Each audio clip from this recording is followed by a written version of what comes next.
மற்றும் ஒரு அண்மை செய்தியை பார்த்து வருகிறோம். டிஜிபியை அழைத்து புதுவை முதல்வர் ஆலோசனையில் ஈடுபட்டிருக்கிறார். சிறுமி கொலை வழக்கு தொடர்பாக டிஜிபி சீனிவாசை அழைத்து முதலமைச்சர் ஆலோசனை மேற்கொண்டு வருகிறார். அண்மை செய்தியாக பார்த்து வருகிறோம். புதுச்சேரி சிறுமி உயிரிழந்த வழக்கில் இது தொடர்பாக டிஜிபியை அழைத்து புதுவை முதல்வர் ஆலோசனையில் ஈடுபட்டிருக்கிறார். சம்பந்தப்பட்ட காவல் நிலைய அதிகாரிகள் மீது துறை ரீதியான நடவடிக்கை எடுக்க வேண்டும் என்றும் தெரிவிக்கப்பட்டிருக்கிறது. அண்மை செய்தியாக பார்த்து வருகிறோம். இது தொடர்பான மேலும் விவரங்களை செய்தியாளர் கிருஷ்ணா வழங்கிட கேட்கலாம். கிருஷ்ணா, வணக்கம். மேலும் விவரங்கள். புதுச்சேரியில் சிறுமி கடத்தி கொலை செய்யப்பட்ட சம்பவம் புதுச்சேரியில் பெரும் பரபரப்பை ஏற்படுத்தியுள்ளது. இந்த விவகாரம் எதிர்க்கட்சிகள் கடுமையாக அரசை குற்றச்சாட்டி வருகின்றனர்.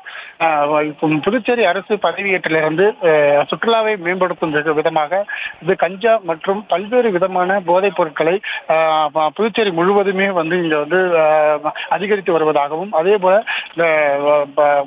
ரெஸ்டோ பார்கள் என்ற போர்வையில் இந்த பார்களில் அதிக விதமான புது விதமான போதை பொருட்கள் விற்பனை செய்யப்பட்டு வருவதாக குற்றச்சாட்டுகளை முன்வைத்து வருகின்றனர். இந்த நிலையில்தான் இந்த சிறுமி கொலை செய்யப்பட்ட விவகாரத்தை போதாகரமாக வெடித்து வருகிறது.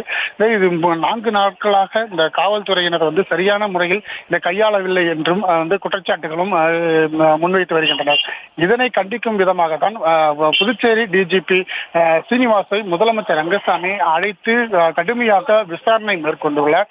காவல்துறை என்ன செய்து கொண்டிருக்கிறது, புதுச்சேரியில் சட்டம் ஒழுங்கு கேள்விக்குரிய ஆகும் நிலையில் எதிர்க்கட்சிகள் குற்றச்சாட்டும் நிலையில் இந்த காவல்துறை செயல்பாடுகள் இருப்பது இது வன்மையாக கண்டிக்கத்தக்கது என்றும் அவர் டிஜிபியிடம் கடிந்து கொண்டதாக தகவல் வெளியாகியுள்ளது. மேலும் இந்த சம்பந்தப்பட்ட அனைத்து காவலர்கள் மீதும் துறை ரீதியான கடுமையான நடவடிக்கை எடுக்க வேண்டும்.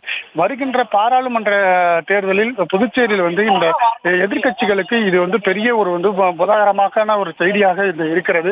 இது அது மட்டும் இல்லாமல் புதுச்சேரி முழுவதும் போராட்ட காலமாக இந்த சிறுமி கொலை வழக்கு வெடித்து வருவது காரணமாக சட்டம் ஒழுங்கை கடுமையாக ஈடுபட வேண்டும் என்றும் அவர் எச்சரிக்கையை விடுத்ததை அடுத்து அந்த முதலமைச்சர் கிட்டத்தட்ட ஒரு 1/2 மணி நேரம் நடைபெற்ற இந்த ஆலோசனை விசாரணையில் டிஜிபி கடுமையாக அவர் அந்த முதலமைச்சர் கடிந்து கொண்டதை அடுத்து அவர் வெளியேறினார். மேலும் டிஜிபி வெளியேறிய உடனே அங்க அந்த சிறுமியின் உறவினர்களை அங்க வழிமறித்து அங்க போராட்டத்தை நடத்த புதுச்சேரி அசம்பிளியில பெரும் பரபரப்பாக காணப்பட்டது. மேலும் இது துறை ரீதியான நடவடிக்கை விரைவில் வரும் என்று எதிர்பார்க்கப்படுகிறது. முதலமைச்சர் ரங்கசாமி இந்த டிஜிபியை கூட்டு கடிந்து கொண்ட சம்பவம் புதுச்சேரி போலீசாரிடையே பெரும் கலக்கத்தை ஏற்படுத்தியுள்ளது. விவரங்களுக்கு நன்றி கிருஷ்ணா. செய்திகளை உடனுக்குடனும் துல்லியமாகவும் தெரிந்து கொள்ள சப்ஸ்கிரைப் பண்ணுங்க.